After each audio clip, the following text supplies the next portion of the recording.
Hi, this is కొత్త Nagaraju. Welcome to Q10 news. ఈరోజు మనం నల్గొండ జిల్లా చండూరు మండలం చామలపల్లి గ్రామంలో ఉన్నాం. భారతీయ జనతా పార్టీకి చెందినటువంటి మండల పార్టీ అధ్యక్షులు ముదిగొండ ఆంజనేయులు గారితో ఉన్నాం. మరి ఆయన రేపు వచ్చే స్థానిక సంస్థల ఎన్నికలు ఏమైనా పోటీ చేసే అవకాశం ఉందా, మరి ఇక్కడ స్థానికంగా బీజేపీ పార్టీ పరిస్థితి ఏంటి అని చెప్పేసి ఆయన మాటలోనే తెలుసుకుందాం. సార్ నమస్తే. సార్ నమస్తే అండి. మీరు బీజేపీ పార్టీలో కొనసాగుతున్నారు. మీరు ఎప్పటి నుంచి బీజేపీలో ఉన్నారు? నేను ముందుగా Q10 న్యూస్ వీక్షకులకు శుభాకాంక్షలు. అదేవిధంగా ఇంత రూరల్ ఏరియాకు వచ్చి మీరు వాయిస్ తీసుకుంటున్నందుకు మీకు అభినందనలు తెలియజేస్తున్నాం.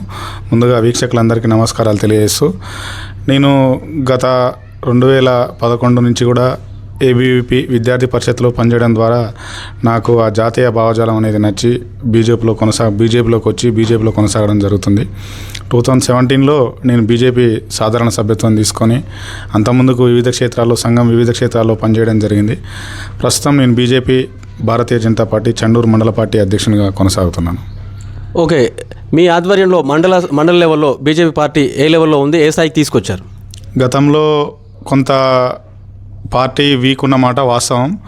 నేను ప్రెసిడెంట్ అయిన తర్వాత ప్రతి గ్రామానికి వెళ్ళి బూత్ కమిటీలను కానీ మండల కమిటీలో ఒక క్రియాశీలకమైన వ్యక్తులను నియమించుకోవడం, అలాగే ముందుగా కార్యకర్తలకు అందుబాటులో ఉంటున్నాను.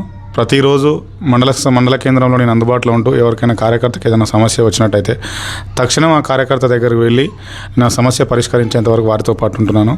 అదేవిధంగా నేను పార్టీ కేంద్ర ప్రభుత్వ పథకాలు అయితే ఏవైతే ఉన్నాయో వాటిని కొంచెం ప్రజలకు కొంచెం అవగాహన కల్పించే విధంగా మా కార్యకర్తలు మోటివేషన్ చేస్తున్నాను. మన ఎంపీ ఎలక్షన్లోనే మాకు ఆ యొక్క రిజల్ట్ అనేది కనిపించింది.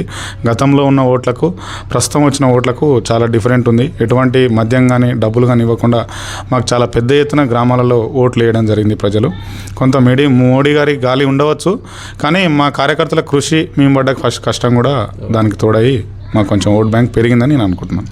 ఓకే, రేపు స్థానిక సంస్థల ఎన్నికలు రాబోతున్నాయి. మండల లెవెల్లో జడ్పీటీసీ ఎంపీపీలకు కానీ గ్రామీణ ప్రాంతాల్లో సర్పంచులకు కానీ మీ పార్టీకి వెళ్ళి పోటీ చేయడానికి సిద్ధంగా ఉన్నారా?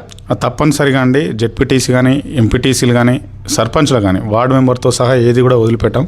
బీజేపీ ఈసారి ఖచ్చితంగా ప్రజాప్రతినిధిని గెలిపించుకొని మేము ప్రతి గ్రామంలో మాకు ప్రాతినిధ్యం ఉండే విధంగా ప్రయత్నం చేస్తాం. ఖచ్చితంగా జడ్పీటీసీ ఎంపీపీని కూడా కొట్టే ఆలోచనతోటే మేము ముందుకు పోతున్నాం. మా పార్టీ ప్రణాళిక కూడా అదే విధంగా ఉంది. సంస్థాగతంగా మేము రోజు కూడా అటువంటి నిర్మాణాన్ని, బలమైన నాయకుల నిర్మాణాన్ని చేసుకుంటూ ఉంటున్నాం. ఒక విమర్శ అయితే ఉంది, గ్రామీణ ప్రాంతాల్లో బీజేపీ అనేది లేదు, బీజేపీ ఎవరికి తెలియదు అనే విమర్శ ఉంది. దానికి మీరేమంటారు? వాస్తవం, ఇది గతంలో ఒకప్పుడు జరిగిన మాట వాస్తవం, కానీ ఇప్పుడు లేదు. నరేంద్ర మోడీ గారి పథకాలు, నరేంద్ర మోడీ గారు తెలియని వ్యక్తి అంటూ ఎవరూ లేరు ఈ గ్రామంలో. చిన్నపిల్లాడి వరకు 99 సంవత్సరాలు వచ్చిన ముసలుల వరకు ప్రతి ఒక్కరికి మోడీ గారి పేరు తెలుసు.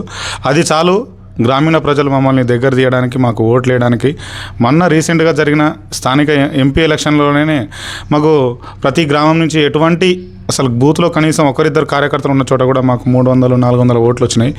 అది చాలు మా బీజేపీ బలం ఏంది అనేది, గ్రామాలలో ఏ స్థాయిలో దూసుకుపోతుంది అనేది, ఓటు బ్యాంక్ అనేది పెంచింటారు. తప్పనిసరిగా పెరిగింది, ఇంకా పెంచుతాం. మోడీ గారే పెద్ద బలం. కమలం పువ్వు గుర్తే బీజేపీ పార్టీనే మాకు పెద్ద అస్త్రంగా భావిస్తున్నాం. ఓకే, మరి స్థానిక సంస్థల్లో రేపు వచ్చే స్థానిక సంస్థ మీరేమైనా పోటీ చేసే అవకాశం ఉందా ఈ చామలపల్లి గ్రామ పంచాయతీలో? తప్పనిసరిగా అండి. ఈ చామలపల్లి గ్రామ పంచాయతీకి నేను సర్పంచ్గా పోటీ చేయాలని నేను భావిస్తా ఉన్నా. తప్పనిసరిగా పోటీ చేస్తాను మా టీంతో కలిపి. ఓకే, మేజర్గా మరి ఈ గ్రామ పంచాయతీలో ఉన్నటువంటి సమస్యలు ఏంటి? ప్రజలు ఎలాంటి సమస్యలు ఎదుర్కొంటున్నారు? ఒకవేళ మీరు సర్పంచ్గా మీకు ప్రజలు అవకాశం ఇస్తే మరి మీరు ఏం చేయాలనుకుంటున్నారు? మేజర్గా ఈ గ్రామంలో మౌలిక సదుపాయాలు చాలా ఘోరంగా ఉన్నాయి. మండల కేంద్రానికి 10 కిలోమీటర్ల దూరం ఉండడం వల్ల కొంత కనెక్టివిటీ అనేది తగ్గింది. మెయిన్గా రోడ్స్ ఒకటి, ఆ రోడ్లు కూడా కొంచెం గుంతలమయంగా మారిపోయి ఎప్పుడో 10 సంవత్సరాల కింద వేసిన రోడ్లు చెడిపోయినాయి. వాటిని వేసే విధంగా గవర్నమెంట్ పైన ఒత్తిడి చేస్తాం. అదేవిధంగా గ్రామంలో చాలా చోట్ల డ్రైనేజీ వ్యవస్థ కానీ, నీటి సమస్య ఉంది, తాగునీటి సమస్య ఉంది, సాగునీటి సమస్య ఉంది.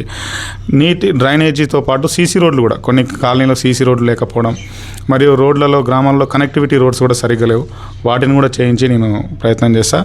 అదేవిధంగా అర్హులైన సెంట్రల్ గవర్నమెంట్ స్కీమ్స్ కానీ, రాష్ట్ర ప్రభుత్వ పథకాలు కానీ అర్హులైన ప్రతి ఒక్కరికి అందించే విధంగా ప్రయత్నం చేయడమే నా యొక్క లక్ష్యం. ఓకే, మరి సర్పంచ్ ఎన్నికలు అన్నప్పుడు చాలామంది పోటీ చేసే అవకాశం ఉంటుంది. ముదిగొండ ఆంజనేయులు గారికి ప్రజలు ఎందుకు మద్దతు ఇవ్వాలంటే మీరేం చెప్తారు?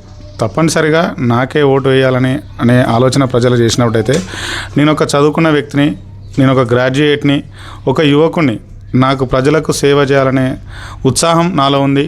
నేను ఏదో అమ్మ పేరు చెప్పుకోను, అయ్య పేరు చెప్పుకోను, మా ఫ్యామిలీ బ్యాక్గ్రౌండ్ రాజకీయాలతో వచ్చినాను కాదు. స్వశక్తితోటి కష్టపడి నేను ఈ మండల అధ్యక్షుని స్థాయికి ఎదిగిన.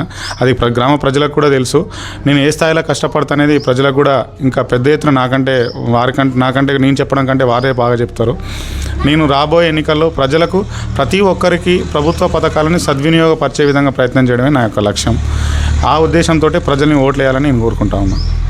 మేజర్గా నీటి సమస్య అంటున్నారు, అది ఏ విధంగా ఉంది ఇక్కడ? మేజర్గా వాటర్ త్రాగునీరు అయితే 2 బిందెల వరకే రావడం జరుగుతుంది. అది కొంచెం పెంచిపిచ్చే ప్రయత్నం చేస్తాం. సాగునీరు అనేది ఇంట్లో ఉపయోగించుకునే వాటరు చాలా తక్కువ మొత్తంలో వస్తుంది. ఇక్కడ కొన్ని కాలనీలకు రావట్లేదు. కొన్ని సొంతంగా ఇక్కడున్న ప్రజలు వారి సొంతంగా బోర్లు వేయించుకొని కాలనీలకు కొంచెం టీంలు ఏర్పడి వారు ఒక డ్రిప్ పైపులు పెట్టుకొని ఇంటింటికి పెట్టుకుంటున్నారు. వాటిని గ్రామ పంచాయతీ తరఫు నుంచి మెయింటైన్ చేయడం అయినా కానీ భవిష్యత్తులో అవసరమైతే ప్రతి ఇంటికి ఇంకొక నల్ల లైన్ తీసేసినా సరే వారికి ఒక కనెక్షన్ ఇచ్చి వాళ్ళు ఉపయోగకరమైన వాటర్ కూడా అందించే విధంగా ప్రయత్నం చేస్తాం. ఓకే, మీరు చూశారు 10 ఏళ్ళు ఈ రాష్ట్రాన్ని బీఆర్ఎస్ పార్టీ పాలించింది. ఇప్పుడు కాంగ్రెస్ పార్టీ అధికారంలోకి వచ్చి 17 నెలలు అవుతుంది. ఈ రెండు ప్రభుత్వాల మధ్య మీరు గమనించిన తేడా ఏముంది? వాస్తవం, గత 10 సంవత్సరాలుగా బీఆర్ఎస్ ప్రభుత్వం ఏదైతే మాటలు చెప్పి ప్రజలను మభ్యపెట్టిందో ఏంటి అంటే, వారు 10 ఏళ్లలో వాళ్ళ యొక్క ఘోరమైన వైఫల్యం ఏంటంటే ఒక్క ఇల్లు కూడా ఇవ్వకపోవడం. ఒక్క ఇల్లు కూడా అంటే డబుల్ బెడ్రూమ్ ఇల్లు మాటలే కానీ 10 సంవత్సరాలుగా ఒక్క గ్రామంలో ఒక్క ఇల్లు కూడా లేదు. ఇది ఇది ఒక పెద్ద ఘోరమైన వైఫల్యం. 10 సంవత్సరాలు పరిపాలించి ఇంకేదో చేసినామని చెప్పేదానికంటే ప్రజలకు కావాల్సిన ఇంటిని నువ్వు అందించలేని పరిస్థితుల్లో ఘోరమైన పరిస్థితుల్లో నీ గవర్నమెంట్ ఉందనే ఉద్దేశంతో ప్రజలు ఆమె దూరంలో పడవేసి మొత్తం తీసేయడం జరిగింది ప్రభుత్వాన్ని.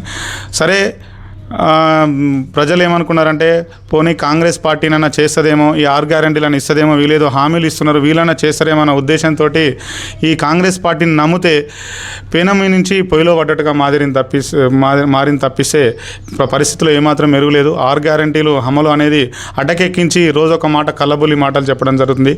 గ్రామంలో ప్రజలు ఈ అప్లికేషన్ అది ఇదని చెప్పి ప్రజల్ని ఒక గారడీ చేస్తున్నారు. కేసీఆర్ అయితే ఎలాగైతే గారడీ చేస్తుండో ఈయన అంతకంటే ఎక్కువ గారడీ చేయడం మొదలుపెట్టింది తప్ప 420 మోసాలు 6 గ్యారెంటీల అమలు సంగతి దేవుడారు. ఆ 420 మోసాలు ప్రకటించి కాంగ్రెస్ పార్టీ ప్రజలను నట్టేయటం ఉంచింది. ఒక రాష్ట్ర ముఖ్యమంత్రి ఇంత దౌర్భాగ్యమైన పరిస్థితి వస్తుందని ఎప్పుడు కూడా అనుకోకూడదు కూడా మనం కూడా. ఎందుకంటే ఒక రాష్ట్ర ముఖ్యమంత్రి 18,500 కోట్లు వచ్చిన నా దగ్గర అదే ఉంది, నేను ఇంకేం చేయలేను, ఆఫీసర్లు నన్ను కోసుకొని తింటారా, నన్ను చంపుతారంటే ఇంతకంటే ఘోరమైన చేతగాని పాలన ఇంకా ఏ రాష్ట్ర ప్రభుత్వంలో ఉండకుండొచ్చు.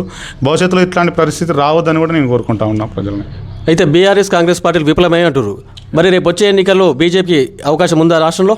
తప్పనిసరిగా ప్రజలు చూపు బీజేపీ వైపు ఉంది. గ్రౌండ్లో మేము ప్రజల కోసం పనిచేస్తాం కాబట్టి తిరుగుతూ ఉంటే వాళ్ళు మాకు చెప్తున్నారు, అరే ఒక 10 సంవత్సరాలు కేసీఆర్ని ఇచ్చినాం, ఒక 5 ఏళ్ళు ఇద్దామని రేవంత్ రెడ్డిని ఇస్తే ఇది కనీసం 15 ఏళ్ళు నిండేసరికి ప్రభుత్వం మీద ఇంత తీవ్రమైన వ్యతిరేకత ఉంది. భవిష్యత్తులో ఖచ్చితంగా బీజేపీకే మేము అవకాశం ఇస్తామనే విషయం ప్రజలు మాట్లాడుతూ ఉన్నారు.